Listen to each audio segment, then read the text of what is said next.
chào thương dân với mấy chúa đào giang ngài mấy chào tôn dân và mai ám nghe về nhà thiên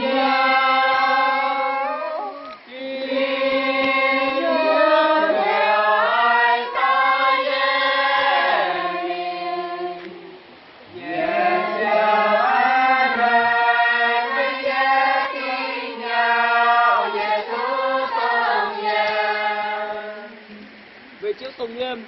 vậy chào tôn dân với mấy chúa đào giang ngài vậy chào tôn dân